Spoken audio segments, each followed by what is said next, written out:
ప్రేక్షకులకు నమస్కారం.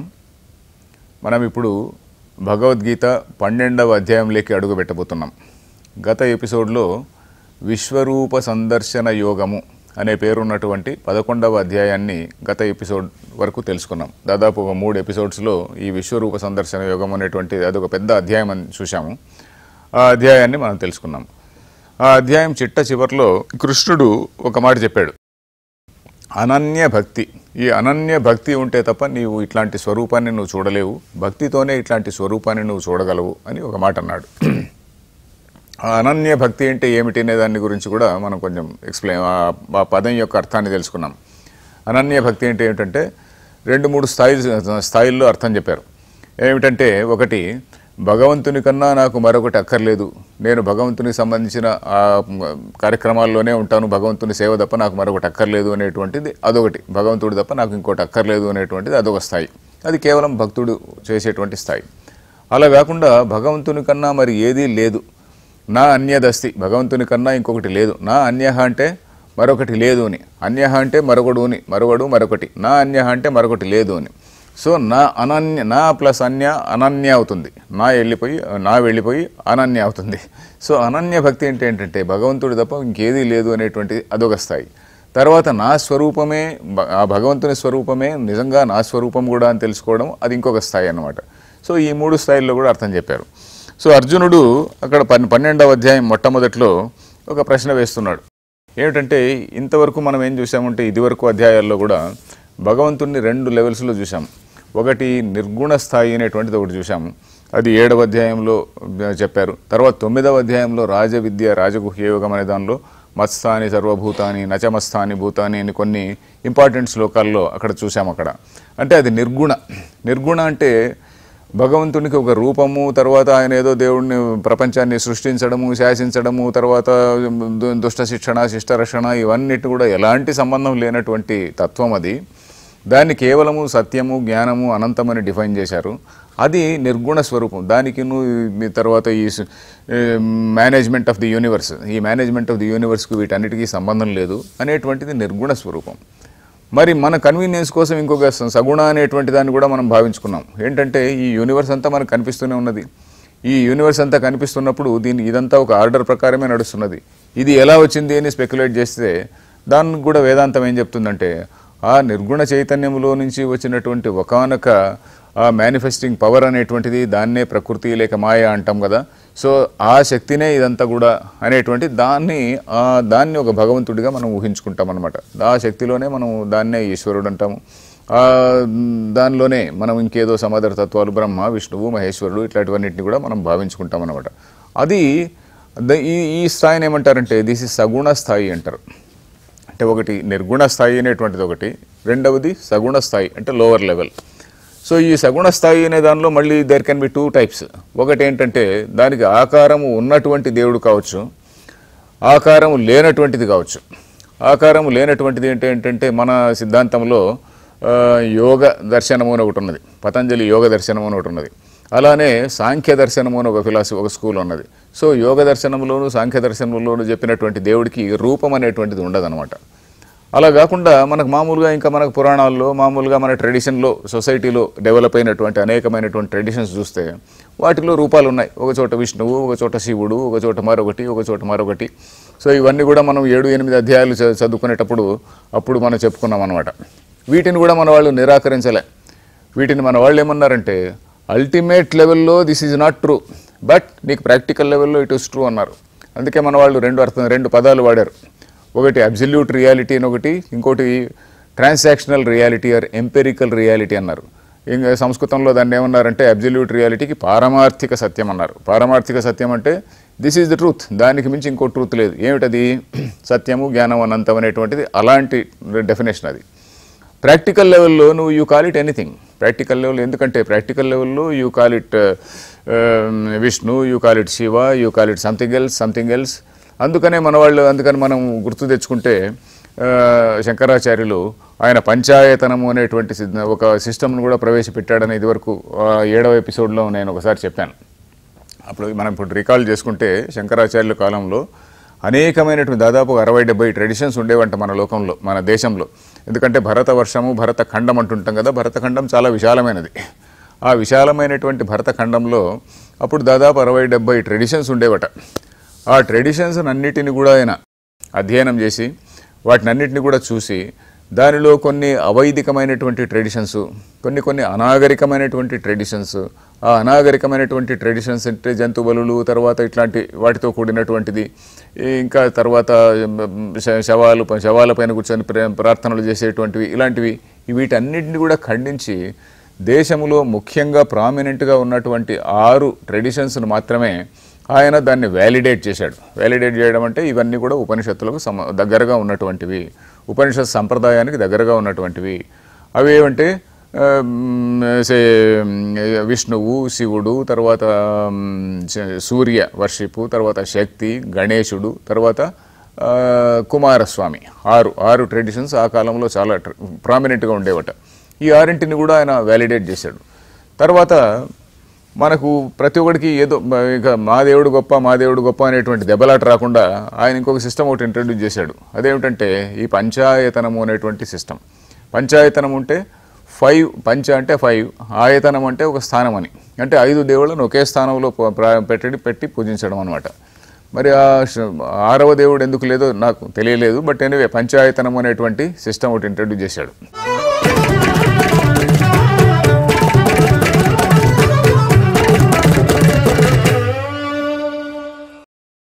విష్ణు పంచాయతనం అంటాం అనుకోండి. విష్ణు పంచాయతనం అంటే ఏంటంటే వాడి ట్రెడిషన్లో, వాడి వంశపారంపర్యంగా విష్ణువును ప్రామినెంట్ దేవుడిగా వాళ్ళు పూజిస్తున్నారు. But at the same time they should not say శివుడు అనేటువంటి వాడు డెవిల్, లేకుంటే గణేశుడు డెవిల్, శక్తి డెవిల్ అని అనకూడదు అనమాట. సో వాళ్ళని కూడా ఆ చుట్టుపక్కనే అక్కడే పెట్టి విష్ణువు నీ ఫ్యామిలీ దేవుడు, నీకు ట్రెడిషనల్గా వచ్చినటువంటి దేవుడు, ఆయన్ను మధ్యలో ఉంచి ఆ చుట్టూ శివుడు ఒక సైడు, తర్వాత గణేశుడు ఒక సైడు, అంబిక, తర్వాత సూర్యుడు ఒక సైడు, అలాగా 5 దేవతలు ఏంటంటే ఆదిత్యం, అంబికాం, విష్ణుం, గణనాథం, మహేశ్వరం అన్నారు. ఆదిత్యుడు అంటే సూర్యుడు, అంబిక అంటే శక్తి, విష్ణువు, గణనాథుడు, మహేశ్వరుడు, ఈ 5. సో శివ పంచాయతనం అన్నామనుకోండి, అంటే ఆ ఫ్యామిలీ ట్రెడిషన్లో వాళ్ళకు ఈశ్వరుడు ముఖ్య దేవుడు అనమాట.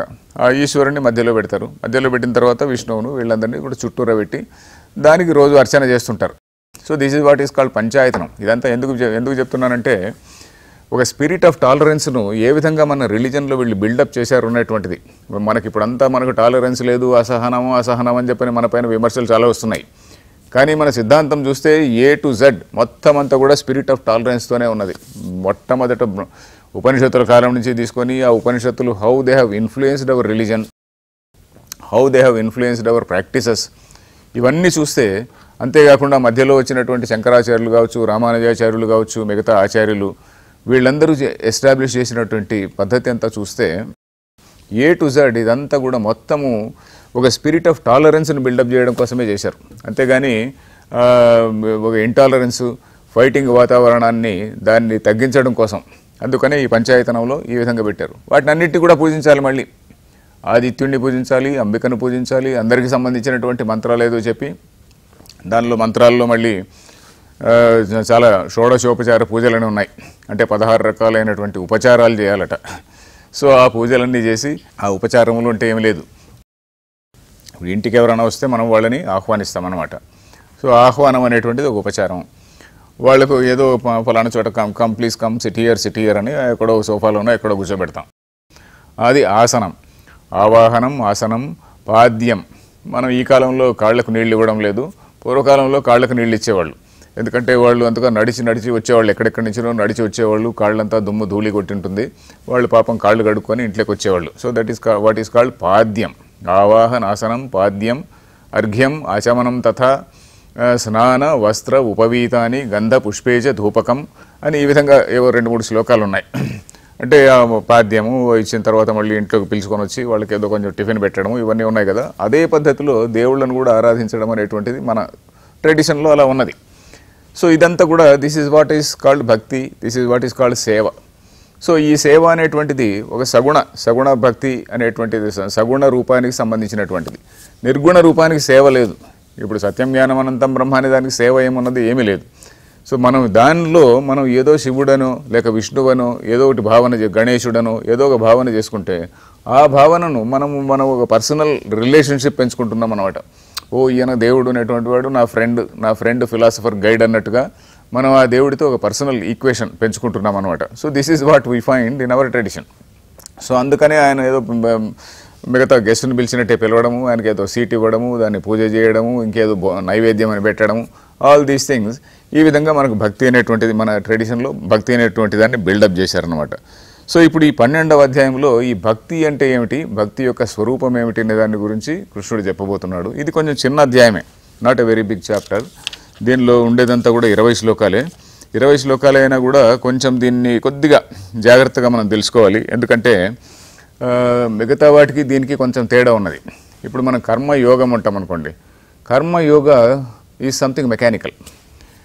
యాక్చువల్లీ మనం కర్మ అనేదానికి కర్మయోగానికి తేడా కూడా మనం గుర్తు తెచ్చుకుంటే, కర్మ అంటే ఏంటి, ఓ యజ్ఞమో ఇంకేదో ఫలానా ఇంకొక ఏదో ఒకటి చేయడము, దాని యొక్క ఫలితం నాకు కావాలి అనేటువంటి ఉద్దేశంతో కర్మ చేయడాన్ని అది కర్మ. మామూలుగా యజ్ఞయాగాది కర్మలు ఉంటాం. కర్మయోగం అంటే ఏంటంటే ఇతను అది చేస్తుంటాడు కానీ ఆ కర్మ ఫలము నాకు వద్దంటాడు. ఎందుకు వద్దంటాడు?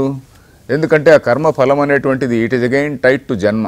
సో వీడు జన్మ అనేటువంటి దాని నుంచి cycle of birth and death నుంచి నేను విడిపోవాలి అనుకుంటుంటాడు. కాబట్టి కర్మ యోగం అంటే ఇది ఈశ్వరార్పణ బుద్ధితో, yes this is my duty to do that, this is what the divine will is, నేను ఇది ఈ పని చేస్తే సమాజానికి ఉపయోగపడుతుంది అనేటువంటిది. యజ్ఞం అనేటువంటిది it is social activity, it is a socially useful activity.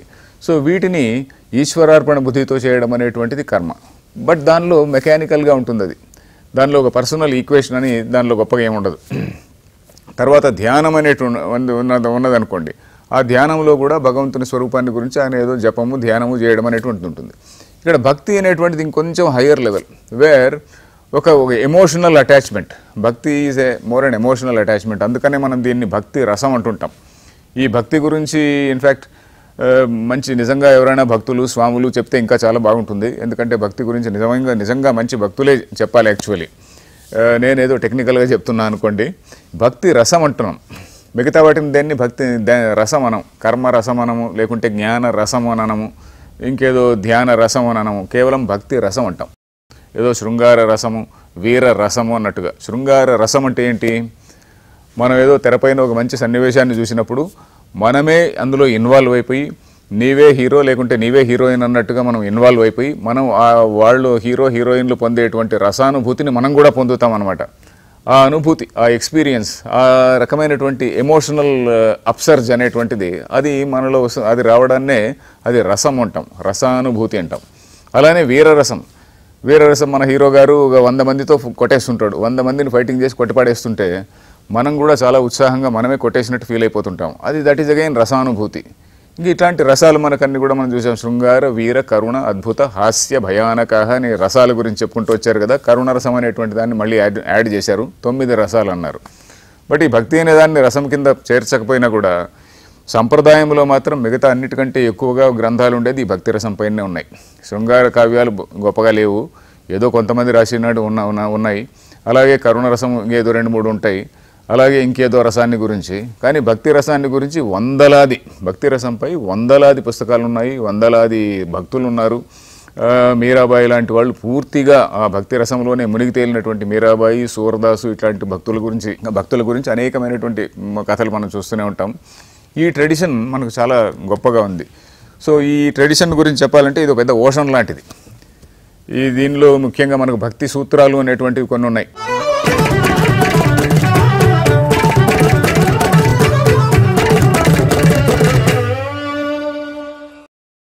మన ట్రెడిషన్లో నారద భక్తి సూత్రాలు అనేది ఒక పుస్తకం ఉందండి. అది కూడా మనం నిజంగా చదవాల్సినటువంటి బుక్. ఎందుకంటే ది ఫిలాసఫీ ఆఫ్ భక్తి, మన దేవుడికి మనిషికి ఉన్నటువంటి ఈక్వేషన్ ఏమిటి అనేటువంటి డిఫరెంట్ లెవెల్స్లో, అంటే వీడి స్థాయిని బట్టి వీడు ఏ విధంగా అర్థం చేసుకోవాలి అనే దాని గురించి చాలా గొప్పగా చెప్పారు. అలాగే శాండిల్య భక్తి సూత్రాలు అని ఇంకో పుస్తకం ఉన్నది. సో ఈ భక్తి సూత్రాలు కూడా నిజంగా మనం చదవాల్సినటువంటివే. ఈ పుస్తకాలు కూడా luckily they are all available, ఇంటర్నెట్లో అవైలబుల్ ఉన్నాయి. తర్వాత మనకు రామకృష్ణ మిషన్ లాంటి ప్లేస్లో కూడా వాళ్ళ బుక్ స్టాల్స్లో ఉన్నాయి. నారద భక్తి సూత్ర, తర్వాత శాండిల్య భక్తి సూత్రములు, ఇవన్నీ కూడా. సో ఇక్కడ కృష్ణుడు ఈ కృష్ణుడు ఇక్కడ చెప్తుండేటువంటిది వీటన్నిటికి కూడా ఒక మూలం అనుకోవచ్చు, వీటన్నిటికీ ఒక బేస్ లాంటిది అని మనం భావించవచ్చు. సో ఇక్కడ ఈ 12వ అధ్యాయం ఏ విధంగా మొదలవుతుందంటే, ఈ అధ్యాయం పేరు భక్తి యోగం అని చెప్పాను కదా. భక్తి యోగం అంటే ఏమిటి? ద పాత్ ఆఫ్ భక్తి. ఇక్కడ యోగం అంటే పాత్ అని తీసుకోవచ్చు మనం. సో ద పాత్ ఆఫ్ భక్తి. సో ఇక్కడ అర్జునుడికి మొట్టమొదట ఒక డౌట్ వస్తుంది. ఇది వరకు ఆయన నిర్గుణ తత్వాన్ని గురించి తెలుసుకున్నాడు. ఇప్పుడు 11వ అధ్యాయంలో సగుణ తత్వాన్ని గురించి కూడా తెలుసుకున్నాడు. తెలుసుకున్న తర్వాత ఏది విచ్ ఈజ్ గ్రేటర్, ఏది ఉత్తమమైనటువంటి మార్గం అని అడుగుతున్నాడు. సో అర్జునుడి ప్రశ్నతో ఈ అధ్యాయం మొదలవుతుంది. అర్జునుడి ప్రశ్న ఏంటంటే ఏవం సతతయుక్త ఏ భక్తాస్త్వాం పర్యుపాసతే ఏ చాప్యక్షరం అవ్యక్తం తేషాం కే యోగ విత్తమాహ. అంటే ఎవరైతే ఇప్పుడు ఇందాక చెప్పినట్టుగా అనన్య భక్తి అనేటువంటి ధోరణిలో భక్తి యోగంలో ఉంటారో, కర్మయోగము, ధ్యాన యోగము వీటన్నిటితో కలిపి నీ భక్తిలో ఉంటారో వాళ్ళు గొప్పవాళ్ళ, లేక ఎవరైతే ఈ అక్షర బ్రహ్మ అంటే మనం సత్యం జ్ఞానం అనంతం బ్రహ్మ అనేటువంటి ఆ నిర్గుణమైనటువంటి బ్రహ్మను దాన్ని తెలుసుకునేటువంటి ప్రయత్నంలో ఏదో ఉపనిషత్తులు చదివి ఒక గురువు దగ్గర శుశ్రూష చేసి శ్రవణము మననము నిధిధ్యాసనం అనేటువంటి పద్ధతిలో వెళ్ళి అక్కడ తెలుసుకునేటువంటి వాళ్ళు గ్రేటా వీళ్ళు గ్రేటా అని చెప్పి అడుగుతాడు. సో కృష్ణుడి ఆన్సర్ చాలా క్లారిటీగా ఉంది. ఏమంటే ఎవరైతే మయ్యావేశ్య మనోయమాం నిత్యయుక్త ఉపాసతే శ్రద్ధయా పరయోపేతా తే వే యుక్తతమామత. ఎవరైతే నన్ను భక్తితో పూజిస్తున్నారో they are all dear to me. ఎవరైతే నన్ను చాలా నాపైనే మనస్సును నిలిపి ఎవరైతే నన్ను పూజిస్తున్నారో వాళ్ళందరూ కూడా చాలా మంచివాళ్లే, there is no doubt. But ఎవరైతే ఆన్ ద అదర్ హ్యాండ్ ఎవరైతే అక్షరం అనిర్దేశ్యం అవ్యక్తం పర్యుపాసతే, ఎవరైతే అక్షర బ్రహ్మ అంటే నిర్గుణ తత్వాన్ని గురించి తెలుసుకోవాలంటున్నారో they belong to a higher class అని కృష్ణుడు అంటున్నాడు ఇక్కడ. ఎవరైతే నా భక్తులో they are okay, they are all good people. But ఎవరైతే నిర్గుణ బ్రహ్మ పాత్ అనేటువంటి మార్గంలో ఉన్నారో వాళ్ళు దే ఆర్ గ్రేటర్ పీపుల్, వాళ్ళు they are not different from me, they are me only అనే మాట అంటున్నాడు అనమాట. అవ్యక్తం పర్యుపాసతే సర్వత్రగం అచింత్యం చ. సర్వత్రగం అంటే సర్వవ్యాపి అయినటువంటి తత్వాన్ని, అచింత్యం అంటే ఇప్పుడు మన మామూలుగా లౌకిక ప్రమాణాలకు అందనటువంటిది, అలాంటి దాన్ని కూటస్థం అచలం ధ్రువం సన్నియమ్య ఇంద్రియగ్రామం సర్వత్ర సమబుద్ధయ అంటే మనం 4వ అధ్యాయంలో అక్కడంతా చూసాము. అంటే సరైనటువంటి జ్ఞానం కలగడం వల్ల వాళ్ళు రాగము ద్వేషము అనేటువంటి వీటన్నిటికీ కూడా డ్యుయాలిటీస్ అన్నిటికి కూడా అతీతంగా వెళ్ళినటువంటి వాళ్ళు. తే ప్రాప్నువంతి మామేవ సర్వభూత హితే రతాః. వాళ్ళు నన్నే చేరుకుంటారు. అంటే దాని అర్థం ఏంటంటే వాళ్ళు దే బికమ్ మీ. మనకు వేదాంతంలో ఒక స్టేట్మెంట్ ఒకటి ఉన్నదండి, ఇది మనకు ఆశ్చర్యం కలిగించవచ్చు, లేక మనం వెంటనే వింటే ఇది ఏంటో ఆక్వర్డ్గా అనిపించవచ్చు. ఏం చెప్తారంటే బ్రహ్మవిత్ బ్రహ్మైవ భవతి అంటారు. అంటే నువ్వు ఎవడైతే పరబ్రహ్మను లేక పరమాత్మను, బ్రహ్మ అంటే 4 తలల బ్రహ్మ కాదండి, మనం వేదాంతం విన్నంతసేపు బ్రహ్మ అంటే 4 తలల బ్రహ్మ కాదు, సరస్వతి భర్త కాదు. బ్రహ్మ అంటే కేవలం శుద్ధ చైతన్యం. ఎవడైతే ఈ పరమాత్మను తెలుసుకుంటాడో వాడు ఆ పరమాత్మగానే మారుతాడు అని దాని అర్థం. బ్రహ్మవిత్ బ్రహ్మైవ భవతి అంటే నేను suppose I know about the cell phone అనుకోండి, I don't become the cell phone. I know about something else, I know about a pen అనుకోండి, I don't become a pen. But బ్రహ్మవిత్ బ్రహ్మైవ భవతి అంటే దాని అర్థం ఏంటంటే ఇప్పుడు ఆ శుద్ధ చైతన్యం ఏదైతే అన్నింటినీ వ్యాపించినటువంటి ఆ చైతన్యం ఏది ఉన్నదో ఆ తత్వం తప్ప మరొక తత్వమే లేదు అన్నప్పుడు అట్లాంటి రియలైజేషన్కి ఎవడైతే గట్టి రియలైజేషన్కి వస్తాడో వాడు ఆ రూపంలోనే ఉంటాడు అని దాని అర్థం అంతే. బ్రహ్మవిత్ బ్రహ్మైవ భవతి అని అంటే ఇక్కడ కృష్ణుడు చెప్తున్నటువంటిది కూడా అదే.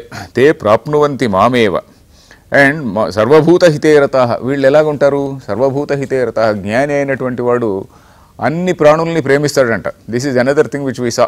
ఇంతకుముందు కూడా చూసింది ఏంటంటే జ్ఞాని అయినటువంటి వాడు ప్రపంచాన్ని అంతటిని కూడా తాను ఎలా ప్రేమించుకుంటాడో ప్రపంచంలో అన్నింటిని కూడా వాడికి శత్రువు అనేటువంటి వాడే ఉన్నాడు, శత్రువు అనేటువంటి వాడు లేడు. లవ్ అనేటువంటిది it becomes spontaneous. Love becomes spontaneous for a realised person. ఆ విధంగా చెప్తుంటారన్నమాట. ఒక రియలైజ్డ్ పర్సన్ లేక అవేకండ్ పర్సన్, లవ్ అనేటువంటిది it is spontaneous in the mind of an awakened one. So అది మనం గుర్తుపెట్టుకోవాలన్నమాట. సో ఇలాంటి వాళ్ళు సర్వభూత హితేరతాః, అన్ని జీవుల యందు కూడా వాటి యొక్క హితాన్ని కోరేటువంటి వాళ్ళు తే ప్రాప్నువంతి మామేవ, వాళ్ళు నన్ను on their own they attain me, నేనేం వాళ్ళకి చేయాల్సిన పనిలే, వాళ్ళు ఆన్ దేర్ ఓన్ వాళ్ళే వచ్చి నన్ను చేరుకుంటారు, అంటే నా స్వరూపంగా మారిపోతారు. వేరేస్ ఆయన ఇంకోటి ఏమంటున్నాడంటే, బట్ ఆ మార్గం ఏదైతే ఉన్నదో క్లేశ అధికతరస్తేషాం అవ్యక్తాసక్తచేతసాం అంటున్నాడు. అంటే ఎవరైతే ఈ నిర్గుణ స్వరూపాన్ని ఎన్నుకొని ఆ మార్గంలో వస్తుంటారో అది చాలా టఫ్ పాత్. క్లేశ అధికతర అంటే it's a very tough path. నువ్వు ఏదో ఉపనిషత్తులు తీసుకోవాలి, బ్రహ్మసూత్రాలు తీసుకోవాలి, తర్వాత గురువు దగ్గరికి వెళ్ళాలి, శ్రవణ మనన నిధిధ్యాసన చేయాలి, నువ్వు దాన్ని అంతా అర్థం చేసుకోవాలి, నువ్వు దాన్ని ఎక్స్పీరియన్స్ పొందాలి. ఓన్లీ ఇంటలెక్చువల్ లెవెల్లో పొందితే చాలదు, నీకు ఆత్మ సంయమనం అనేటువంటిది ఉండాలి, చిత్తశుద్ధి ఉండాలి, నిర్మలత్వం ఉండాలి. ఇవన్నీ కూడా ఉన్న తర్వాతనే యూ కెన్ రియలైజ్ ఇట్. ఇవన్నీ లేకుంటే రియలైజ్ కాలేం. అందుకనే ఒక స్వామీజీ అంటుంటాడు, ఈ ఆత్మ అనే పరమాత్మ జ్ఞానం అనేటువంటిది it is like A VIP అంట. ఎందుకంటే విఐపి అనేవాడు మిగతా అందరూ వచ్చి కూర్చున్న తర్వాతనే విఐపి వస్తాడు. అందరూ గెస్టులు అందరూ కూడా వచ్చి కూర్చున్న తర్వాతనే then only VIP comes. So అలాగా జ్ఞానం అనేటువంటిది ఎప్పుడు వస్తుందంటే వాడికి చిత్తశుద్ధి ఉండాలి, నిశ్చలత్వం ఉండాలి, తర్వాత భక్తి యోగం ఉండాలి, ధ్యాన యోగం ఉండాలి, ఆత్మ సంయమం ఉండాలి. ఇవన్నీ ఉన్న తర్వాతనే జ్ఞానం అనేటువంటిది వస్తుంది. ఇవన్నీ లేకుంటే రాదు. అందుకని కృష్ణుడు ఏమంటున్నాడంటే, క్లేశ అధికతరస్తేషాం అవ్యక్తాసక్తచేతసాం అవ్యక్తాహి గతిర్దుఃఖం దేహవద్భిర్వాప్యతే. ఇలాంటిది దేహవద్భి అంటే దేహభావన ఉన్నటువంటి వాళ్ళకి. అంటే దేహభావన అంటే ఏంటంటే తన గురించి దేహాత్మ భావన అంటాం. అంటే నేను అనేటువంటి భావన ఉన్నంత వరకు ఇట్ ఈస్ వెరీ డిఫికల్ట్. నేను అనేటువంటి భావన పోవడం అనేటువంటిది చాలా చాలా కష్టం. నేను అనేటువంటి భావన పోవాలంటే వాడు చాలా గొప్ప దాని గురించి ఎంతో శ్రమిస్తే తప్ప, నేను ఇంతవరకు మనం చెప్పుకున్నటువంటి కర్మయోగము, భక్తి, తర్వాత ధ్యానము, ఇవన్నీ శ్రవణ మననాలు అన్నీ చేస్తే తప్ప నేను అనేటువంటి భావన పోదు. సో ఆ స్థాయికి ఈ దేహాభిమానం ఉన్నటువంటి వాళ్ళకి ఎవరికి అది ఇంపాసిబుల్. అందుకని it's a very tough path. But ఏదైతే భక్తి అనేటువంటి మార్గం ఉన్నదో వాళ్ళను వాళ్ళను బయటికి తీస్తా అంటున్నాడు. అది దాన్ని వచ్చే ఎపిసోడ్లో చూద్దాం. కృష్ణుడు ఏమంటున్నాడంటే, తేషాం అహం సముద్ధర్త మృత్యు సంసార సాగరాత్ అంటున్నాడు. ఎవరి గురించి? భక్తుల గురించి. జ్ఞానికైతే వాడే కష్టపడి వచ్చి నానా అవస్థలు పడి వచ్చి వాడు నన్ను చేరుకుంటాడు. బట్ భక్తుడు ఎవడైతే ఉన్నాడో వాడు కేవలం భక్తుడిగా ఉండి హ్యాపీగా ఉండొచ్చు, ఇంట్లోనే ఉండొచ్చు. వాడు బాగా దేవుడి పేరిట పరమాన్నములు ఇవన్నీ చేసి ప్రసాదాలు చేసి తింటుంటే వాడిని నేనే ఉద్ధరిస్తానంటున్నాడు. తేషాం అహం సముద్ధర్త. ఉద్ధరణం అంటే హరణం. అంటే పైకి, హరణం అంటే లాగడం. ఉద్ధరిణి, మనం ఇంట్లో ఉద్ధరిణి అనే పదం వాడుతుంటాం. ఉద్ధరణం అంటే పైకి లాగడం అనమాట. సో ఉద్ధరణం. తేషామహం సముద్ధర్త అంటే వాళ్ళని నేనే పైకి లాగుతాను. అంటే భక్తి అనేటువంటి భక్తుడు ఎవడైతే ఉన్నాడో వాడిని I come to his rescue, I take him up అని అంటున్నాడు. దీన్ని ఈ పద్ధతిలోనే ఇంకా కొన్ని శ్లోకాలు వస్తాయి. భక్తుడికి జ్ఞానికి ఉన్నటువంటి తేడా ఏమిటి అనేటువంటిది ఈ అధ్యాయంలో చాలా క్లియర్గా చెప్పారు. వచ్చే ఎపిసోడ్లో తెలుసుకుందాం. Thank you.